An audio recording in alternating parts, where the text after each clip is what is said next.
Hola, ¿cómo estás? Bienvenido, esto es The Sherlock's Blog. Yo soy el profesor Panchi y bueno, este es el episodio que corresponde a trabajar las aplicaciones de la criminalística a partir de un texto de Arthur Conan Doyle llamado Un caso de identidad. Por supuesto, es un caso que va a llevar a cabo Sherlock Holmes.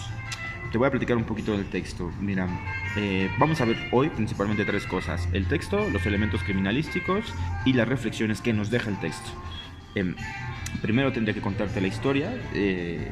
Esto tendría que llevar algo así como una cuestión de spoilers alert, porque evidentemente te la voy a contar toda para poder llevar a cabo la clase, pero no te quitaría la intención de que vayas y lo leas personalmente. No es un texto muy largo, te voy a dejar aquí un link para que lo sigas y me escribas incluso qué te parece. Bien, te platico rápido del texto. El texto es una chica llamada Sutherland, va a buscar a Holmes porque su prometido ha desaparecido.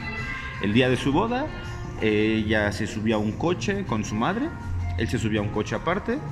Cuando bajaron ellas del coche, fueron a buscarlo a él y entonces no lo encontraron en absoluto. Dijeron, ¿dónde está este sujeto? ¿Quién sabe? Es ahí donde le pierden absolutamente la pista. ¿Cuál es el punto acá? Ella pierde la pista de su prometido, va a buscar a Holmes y le dice, ¿sabe qué? Necesito buscarlo. Dentro de los antecedentes que ella le está contando, porque de hecho esta fue la pregunta de Holmes, bueno, hábleme al respecto del caso. Ella le cuenta que pues bueno, que ella es una persona que no tiene mucho dinero, que sí tiene una herencia pero que no la ha podido adquirir, que su madre acaba de juntarse y de hecho de matrimoniarse con otro sujeto tras el fallecimiento de su padre original, y entonces su padrastro tiene por nombre Windibank. Windibank, digamos, es el padrastro que no le lleva muchos años de diferencia a la chica Sutherland, de hecho le lleva como 5 años. Se casa con la madre y le dice, hay que vender el negocio de tu expareja. La vende, saca dinero y entonces la hija, que sería Sutherland, dice, yo no veo por qué hizo eso, o sea, la verdad es que no hemos sacado ni lo mínimo de este nuevo negocio respecto a lo que sacábamos de mi padre. Sin embargo, esto ya le empieza a parecer sospechoso a Holmes. Lo que tiene ella es menor de edad, digamos, ella tiene como que cierta herencia de su padre, pero no la puede cobrar salvo a través de sus tutores, es decir, de su padrastro y de su madre. Y entonces ellos le administran y de vez en cuando le van dando cierta cantidad de dinero. Ella lo que hace es trabajar escribiendo ciertas hojas a máquina, ¿no? Y entonces por eso gana dinero y de hecho es de donde le dice, le voy a pagar. ¿Qué es lo que tendríamos que tener en cuenta aquí? Desde esto, Holmes ya está haciendo ciertas hipótesis, formulando ciertas cuestiones que podrían llevar a esclarecer el caso. Y de hecho lo que está buscando ya es un móvil. ¿Por qué lo haría un sujeto? ¿Qué lo movería a un sujeto a cometer cierto tipo de actos? La historia sigue.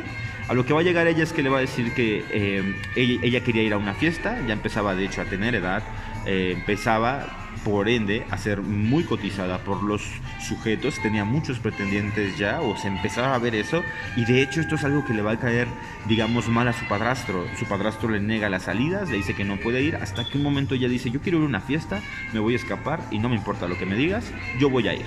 Entonces él dice, bueno, allá tú. Él va a un viaje, me parece que a Inglaterra. Entonces, durante el viaje de él, ella, su mamá y por supuesto quien las cuida, van a una fiesta. En esta fiesta va a conocer a un sujeto. Este sujeto se llama Hosmer Ángel. Hosmer Ángel, digamos, es un tipo que la va a cortejar, le va a hablar, le habla bonito y por supuesto ella se enamora de él. Sin embargo, es un tipo con barba, con lentes, con una voz rasposa, un poco rara, chaparro, etcétera, ¿no? Entonces dice él que pues ha tenido, esto se lo adjudica a él, sus cualidades identitarias, se las adjudica que ha tenido muchos problemas en la niñez y que entonces, bueno, tiene este tipo de cuestiones, ¿no? Etcétera. Ella se enamora de él le pide matrimonio, dice que se tienen que casar, etcétera. Pronto, shalala, ella por la premura de que su padrastro vaya a regresar a Francia de su viaje de Inglaterra, dice, no, pues sí hay que hacerlo, que no sé qué. Ella le pregunta a su madre y su madre le dice, sí, sí, cásate, es justo, ¿no? Que no sé qué. Pasa. El chiste es que esta mujer lo que va a hacer es que le dice que sí, van a aprovechar otra salida de su padrastro para entonces casarse y ahí es donde pasa el suceso, ¿no? Este amigo, Hosmer, Ángel Hosmer, lo que hace es subir a su madre y a la señorita Mary Sutherland, la sube en un carro, él se sube en otro, van a la boda, ellas se bajan y este amigo ya no estaba en el carro. Ahí empieza el caso y ahí está. Lo que le va a decir Holmes es, bueno, dígame cómo era su relación con ellos. Él dice, ¿sabe qué? Yo con Hosmer solamente me escribía cartas, ¿no? Él me pedía que se las escribiera a mano, él me las escribía a máquina. Entonces le dice, ¿tiene algunas de las cartas? Pues sí. Le da las cartas a Holmes, es lo que tiene, digamos, para investigar, y entonces sí, el caso empieza. Lo que le va a decir Holmes a Watson es, este caso es súper sencillo. De hecho, le recomienda a la señorita Sutherland, yo le diría que lo olvide. Esto no tiene como solución ni un campo de vista así como inmediato, ¿no? Entonces yo le sugiero que lo deje en el pasado y que lo empiece a olvidar. Ella no quiere, porque para esto, si hay una constante que Hosmer le pide a Mary Sutherland, es la fidelidad. Es decir, no estés con nadie más, solo quiero que estés conmigo, y si algo me llegase a pasar, yo quiero que tú mantengas firme en lo que nosotros estamos haciendo. Aquí el móvil. Holmes empieza a sospechar, se hace de ciertos documentos, es decir, las cartas que le habían enviado Hosmer a Mary, y entonces ya tiene material para trabajar. Hasta ahí está el cuento. ¿Qué es lo que tenemos que cuidar acá? La estructura. Hablando o retomando algunas cuestiones que trabajamos en la clase pasada que tenían que ver con el dictamen, hay que ver la estructura. Primero viene un planteamiento del problema, antecedentes, hipótesis, material de estudio, y entonces sí, viene la confrontación del material de estudio a la manera de Sherlock Holmes. En este caso se queda con unos documentos, y aquí es donde podemos ya entrar a las ramas de la criminalística que podemos aplicar en este caso concreto. De entrada tendría que ser grafoscopía, documentoscopía, pero ante todo la pregunta de la identidad. ¿Qué es la identidad? La identidad va a ser un conjunto de cualidades o características que nos hacen diferentes de los demás. Según la RAE, la identidad es el conjunto de rasgos propios que caracterizan a un individuo o a una comunidad respecto de otra o otro similar. Entonces lo que nosotros tenemos es que necesitamos buscar principios de identidad, principios únicos de un sujeto. Y entonces lo que dice Holmes, cuando de hecho ya va y llama a su padrastro, en este caso Windibank, a su oficina y lo confronta, le dice, ¿sabe qué? Usted sabe que las máquinas de escribir también tienen ciertos rasgos de identidad. Y entonces él se queda así como, ¿qué? No me va a decir que me está diciendo que yo soy el culpable nada más por estas conjeturas. O sea, le parecen absurdas, sin embargo él se lo demuestra. Y entonces le dice, no, en efecto, las máquinas también tienen una firma. Y es así como va a llegar a la cuestión de la identidad, digamos, de la máquina de escribir. Nosotros podemos hablar de identidad, por ejemplo, en documentoscopía, en cuanto al estudio de los documentos o de los textos impresos y sus sellos en particular, pero más importante sería la grafoscopía. La grafoscopía tiene que ver con el estudio y el análisis de los signos gráficos de un sujeto que lo relacionan directamente con él. Me explico. La grafoscopía lo que hace es estudiar los textos, los documentos y quién los pudo haber escrito a partir de sus elementos principales, sus elementos identitarios. Por ejemplo, la rapidez, la presión, la inclinación, la posición, los puntos de ataque, los puntos de enlace y los puntos de escape, los trazos si son rectos, agudos, etc. Por ejemplo, lo que yo tendría aquí es lo siguiente. Si yo hago una firma, en este caso así, ¿se ve?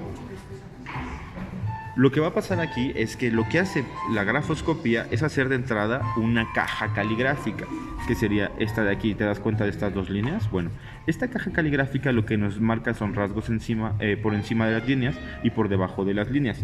Los rasgos que van por encima de las líneas se llaman AMPA, los rasgos que van por debajo de las líneas se llaman JAMPA. Tenemos AMPA y tenemos JAMBA. Entonces, estos son rasgos de identidad. Si tú te das cuenta, ya en la letra, por ejemplo, tiene cierta inclinación. Si está hacia un lado, si está hacia el otro, la presión, etcétera, de las letras. Bueno, eso es, digamos, lo que va a estudiar la grafoscopía. Apuesta porque los gestos no pueden cambiar, y además porque la escritura en su forma gráfica es una acción involuntaria, casi inconsciente, y entonces dice es muy difícil de falsificar. Habrá elementos para trabajar acerca de la falsificación. Entonces de entrada podemos hablar de grafoscopía. El siguiente elemento del que podemos hablar respecto al tema de identidad, y es uno de los principales en la criminalística, es la dactiloscopía. Y cuando hablamos de dactiloscopía tendríamos que considerar pues cuáles son las formas dactilares que nos dan identidad. Lo que apuesta la dactiloscopía es que nuestras huellas digitales, es decir, de la falange distal, nos dan cierta identidad. ¿Por qué? Porque son inmutables, son únicas, son congénitas, y además las posibilidades son infinitas. Por ende, no se pueden falsificar. ¿Te acuerdas del principio de identidad de la criminalística? Bueno, he aquí. Y entonces lo que nosotros tenemos que considerar aquí es que podemos hacer distintos estudios de las huellas. Por ejemplo, por sus formas generales. Según Vucetich, tendríamos arco, presilla interna, presilla externa y verticilo, y ya tendría que ver con cómo las trabajamos. Lo siguiente sería, por ejemplo, estudiar solamente una, y si solo tienes una huella dactilar, lo que tendrías que estudiar más bien son las cuestiones de los puntos característicos de cada una de las huellas. 12 puntos característicos que puedes buscar en una huella dactilar para ver si le corresponde o no a una persona. Nuestro siguiente elemento sería hablar de la antropometría, y esto sería hablar del vertillonaje, es decir, lo que dice Bertillon es que ningún sujeto puede ser similar a otro por la medida de sus rasgos característicos, es decir, el tamaño de la cara, el ancho de la cara, la cuestión del brazo, el tamaño de la oreja, el tamaño del pie, el tamaño de los dedos incluso. Y entonces uno podría decir, bueno, lo que tiene él es en el vertillonaje, es todo un sistema para identificar un sujeto a partir de sus rasgos físicos. Si nos damos cuenta, tanto grafoscopía como dactiloscopía como antropometría se van a la identidad de un sujeto, es decir, a esos elementos que los hacen particulares con respecto a otros sujetos. Y bueno, esos serían, digamos, los elementos criminalísticos que podemos sacar del texto. Para ir cerrando, tendríamos que considerar acá las reflexiones que nos deja el texto. De entrada, lo de identidad, porque mira, esta taza de aquí y esta taza de acá son diferentes por sus rasgos de identidad: tamaño, color, contenido, uso, etc. Pero estos son objetos.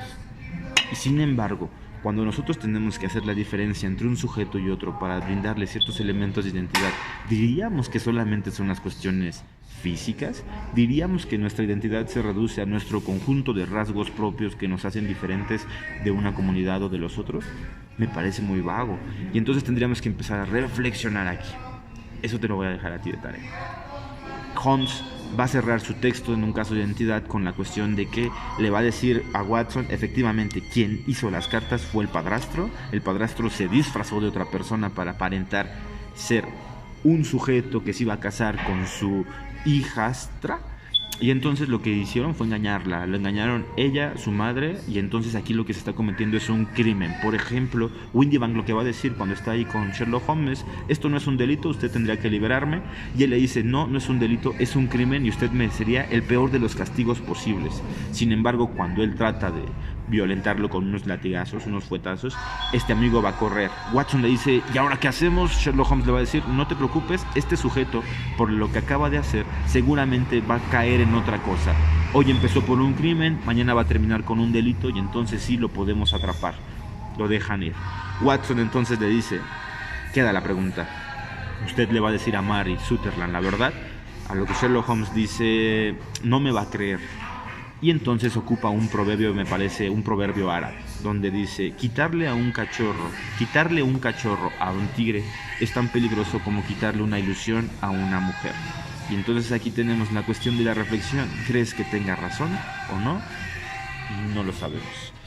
Recuerda entonces, recapitulando simplemente, trabajamos el texto de un caso de identidad de Sherlock Holmes, hablamos de los elementos del texto, por ejemplo la estructura, y entonces sí ver cómo podemos aplicar la cuestión del dictamen, planteamiento del problema, antecedentes, hipótesis, confrontación de hipótesis, y luego principios de certeza cuando Holmes llama a su oficina a este padrastro Windibank y entonces lo confronta y le dice: estas cartas son de usted, y además tiene los indicios y las pruebas para comprobárselo.